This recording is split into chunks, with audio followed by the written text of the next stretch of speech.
तो hello everyone, कैसे हैं आप सब दोस्तों। इस वक्त मैं जॉर्डन के पेट्रा में मौजूद हूँ। पेट्रा एक बहुत ही एनिशेंट और हिस्टोरिकल सिटी है और दुनिया के 7 अजूबों में से इसका शुमार किया जाता है। तो फिलहाल वीडियो शुरू करते हैं, लेकिन शुरू करने से पहले मेरी आप लोगों से गुजारिश है, अगर आप लोग चैनल शोधी व्लॉग को नए हैं तो बराए करम चैनल को सब्सक्राइब करें, वीडियो अच्छा लगे तो इसको लाइक शेयर करें। तो फिलहाल टिकट ले लें।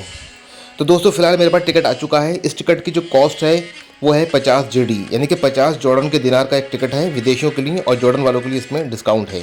तो दोस्तों टिकट लेने के बाद हम लोग अब जा रहे हैं अपना टिकट चेक कराने के लिए। यहाँ पर ये टिकट को स्कैन करेंगे, फिर उसके बाद हमें अंदर जाने के लिए एंट्री मिलेगी। फिलहाल एक एक करके अपना टिकट चेक करवा लेते हैं हम लोग। तो दोस्तों फिलहाल हम लोग टिकट चेक कराने के बाद अंदर आ चुके हैं, और जहाँ पर जो टिकट चेक कराने का काउंटर था वहाँ से लेके और पेट्रा का जो मेन मोनूमेंट्स है वहाँ तक की अगर दूरी हम लोग अगर कैलकुलेट करें तो तकरीबन 2 से 2.5 किलोमीटर का रास्ता है। दोस्तों वैसे तो अंदर जाने के लिए आपको यहाँ पर ऊँट की सवारी मिल जाएगी, घुड़सवारी भी आप कर सकते हैं और ई रिक्शा भी ले सकते हैं, लेकिन पैदल चलने का अलग ही मज़ा है। अगर आप पैदल जाओगे तो आपको आसपास के नज़ारे देखने को मिलेंगे और इसमें आपको बहुत ज़्यादा आपकी नॉलेज में इजाफा होगा, क्योंकि ये जो जगह है पेट्रा दुनिया के 7 अजूबों में से इसका शुमार किया जाता है। 7 वंडर में से एक वंडर है और ये यूनेस्को वर्ल्ड हेरिटेज साइट में भी इसका शुमार किया जाता है। ये दोस्तों और बात करें अगर इस सिविलाइजेशन की, तो ये सिविलाइजेशन तकरीबन 4 से 4,500 हज़ार साल पुरानी सिविलाइजेशन है, और यहाँ के जो लोग आबाद रहा करते थे उसका कुरान करीम में तज़किरा आया है कौम समूद के रूप में, और कौम समीद को हिस्ट्री की बुक में नेबेटेनियंस कहा गया है। दोस्तों नेबेटेनियंस लोगों को अल्लाह सुब्हानहू व तआला ने बहुत सारी सलाहियतें दी थी। नेबेटेनियंस कबीले के लोग पहाड़ों के अंदर पत्थरों को तराश करके मकानों को बनाकर रहा करते थे, और उनकी जो कौम थी बहुत ही जो हुनरमंद कौम हुआ करती थी। और अगर बात करें उनकी कदों की, उनकी लंबाइयों की, तो उनकी लंबाई 8 से 10 फुटों की ऊंची हुआ करती थी, यानी कि उनका जो कद होता था 8 से 10 फुट ऊंचा कद हुआ करता था। इतने लंबे चौड़े वो लोग हुआ करते थे, इसी वजह से वो लोग इतने ऊंची चट्टानों को काट कर, पहाड़ों को काट कर मकान बना लिया करते थे, जो कि आज के ज़माने में तो नामुमकिन सी बात मुझे लगती है। और दोस्तों अगर बात करें इन्हें के नेबेटेनियंस कबीले के लोगों की, तो वो जो लोग थे एक खुदा पर अकीदा नहीं रखते थे। उनके जो है तरह तरह के खुदाओं की परस्तिश करते थे, और उनकी अपनी अलग अलग जो ख़वानीन थे, जैसे कि लात, मनात, उज़्ज़ा, इस तरह के देवी देवताओं की वो लोग उपासना करते थे। नेबेटेनियंस लोग ना तो मुस्लिम्स थे, ना क्रिश्चियन थे, ना वो ज्यूश थे। उनका कोई रिलीजन नहीं था, बल्कि वो प्राकृतिक शक्तियों को माना करते थे, उनकी पूजा उपासना किया करते थे। अल्लाह अज़्ज़ व जल ने उस कौम पर बेशुमार जो नेमतें अता फरमाई थी, और उनके ऊपर एक पैगम्बर ही भेजा था जिनका नाम स्वालिह अलैहिस्सलाम था। और ये कौम समूद थी, ये 2 जगह आबाद थी। एक इनका जो कबीला था वो रहता था मदाइन सालेह के अंदर, जो कि सऊदी अरब में मौजूद है, और एक कबीला इस जगह आबाद था जिसको पेट्रा कहते हैं। दोस्तों पेट्रा में और मदाइन सालेह में एक जैसी सिमिलैरिटी है, और वहाँ पर दोनों जगह पत्थरों को तराश करके कौमें अपना घर बना लिया करती थीं, और यहाँ भी कौम समूद रहा करती थी, और मदाइन सालेह में भी कौम समूद रहा करती थी। दोस्तों ये देखिए उस ज़माने का एक मुजस्समा और है, कितनी अच्छी नक्काशी करी गई है, पत्थरों को कार्विंग करके काटा गया है, बीच में दरवाज़ा दिया गया है, और ऊपर डिज़ाइन भी बना हुआ है मीनारो नुमा। तो इसकी तारीफ़ तो बनती है।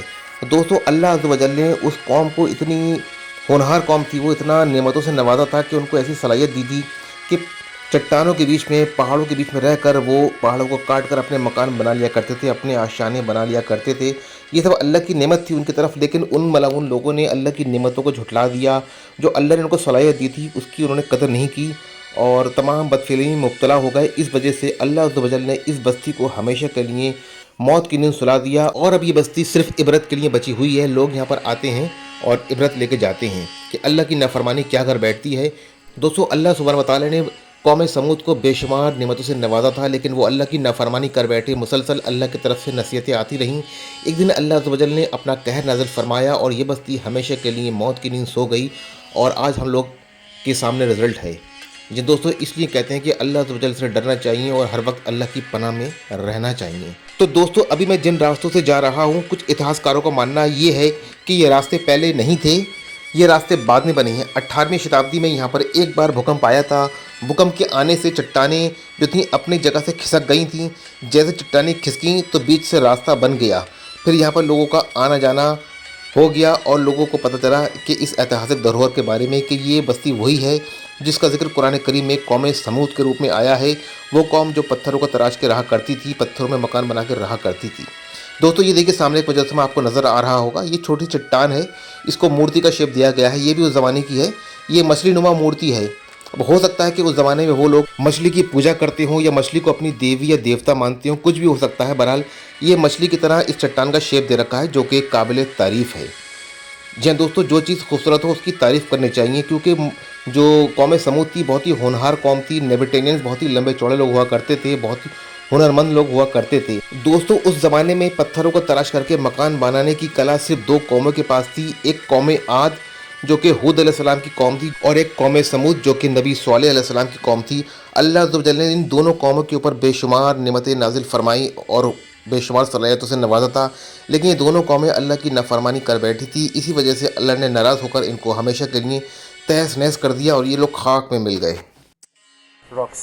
Okay, I told you the Nabateans, they are not Muslim, they are not Jewish, they are not Christians. They were carving the idols. Okay. Yes, and they do worship for the idols. So the station behind of me is called Sapinos Alexandros Station. Sapinos Alexandros is a person who came from Dir'a. Dir'a, it's north of the Jordan in Syria country. He's arrived here and he's carving that. Okay, and to allow for the local people here, for the Nabateans to pray here, and also to do a private ceremony. So that means they a Sikh. It's not only entrance, also the people they will do worship, and they do prayer here. Okay. दोस्तों हमारे guide ने आपको जो कुछ बताया वो बिल्कुल ठीक बात है, बिल्कुल दुरुस्त बात है। हिस्ट्री की बुक से भी यही साबित है। और अब मैं आपको यहाँ का मेन मोनूमेंट्स दिखाने वाला हूँ, जिसे आप हम सब हिडन ट्रेजर के नाम से जानते हैं, और इसका आर्किटेक्चर कुछ थोड़ा सा हटकर है। जी हाँ दोस्तों, ये देखिए, माशाल्लाह सुभान अल्लाह। दोस्तों ये रहा हिडन ट्रेजर, जिसे कहते हैं छुपा हुआ ख़जाना। ये यहाँ का मेन अट्रैक्शन है, मेन मोनूमेंट्स है। जो कोई भी पैटरा के बारे में सर्च करता है गूगल पे या किसी भी जगह पर, तो आपको इस जगह का फ़ोटो आपको नज़र आता होगा, ये पिक्चर आपको नज़र आती होगी। लेकिन दोस्तों जो पैटरा का जो मेन आर्किटेक्चर है वो अलग है, और ये हिडन ट्रेजर के जो आपको आर्किटेक्चर दिख रहा होगा, इसमें आपको रोमन आर्किटेक्चर की झलक दिख रही होगी। जी दोस्तों, बिल्कुल सही कहा। जब पैटरा तो वैसे कि बहुत पुराना शहर है, अब तकरीबन 4 से 4,500 हज़ार साल पुराना शहर है, लेकिन ईसा अलैहिस्सलाम से तकरीबन 500-600 साल पहले इस जगह पर जो कंट्रोल था वो रोमन्स का था। यानी कि बाज़ंताइन बादशाहों ने इस जगह को अपना जो गोदाम बना रखा था, और यहाँ पर भी उनकी छोटी सी टुकड़ी रहा करती थी, कुछ लोग रहा करते थे रोमन्स के। तो रोमन्स ने इस जगह पर कंट्रोल किया था, और ये जगह जो सामने आपको नज़र आ रही है इसे कहते हैं छुपा हुआ ख़जाना। तो ये जगह रोमन्स ने अपना गोदाम बना रखा था। जो कुछ भी माल गनीमत रोमन्स को मिलता था, रोमी फ़ौज को मिलता था, कहीं से लूटा हुआ सामान या ख़जाना, वो इस जगह माल गनीमत को छुपा के रखा करते थे। सोने, हीरे, मोती, जवाहरात या जो कुछ भी अशरफियाँ वगैरह मिलती थी, तो रोमी फ़ौज वो सारा ख़जाना इस जगह पहाड़ियों के बीच में छुपाया करती थी, ताकि दुश्मन की नज़र से बचा जा सके। और इस जगह पर कुछ ख़ास रोमी सिपहसालारों को जाने की इजाज़त हुआ करती थी। और इसके आगे एक यहाँ पर रोमन थिएटर भी है। ये इस बात का प्रमाण है कि यहाँ पर रोमन्स ने भी रूल किया है, और पैटरा पे जो कंट्रोल था रोमन्स ने भी किया है। जी हाँ दोस्तों, नेबाटेनियंस तो बहुत पहले ही ख़त्म हो चुके थे। उसके बाद जब ये जगह खाली पाई रोमियो ने, तो इसको अपना अड्डा बना लिया था, और आगे का कुछ थोड़ा सा कंस्ट्रक्शन रोमियो ने भी कराया है। यहाँ पर एक इनका रोमन थिएटर भी मौजूद है, जो कि बहुत ही खस्ता हाल में है। और ये वो जगह है, खुफिया जगह है, जहाँ पर रोमी लोग अपना ख़जाने को छुपाया करते थे, अपने माल गनीमत को छुपाया करते थे, और रोमी फ़ौज के ख़ास सिपहसालारी यहाँ पर जाया करते थे।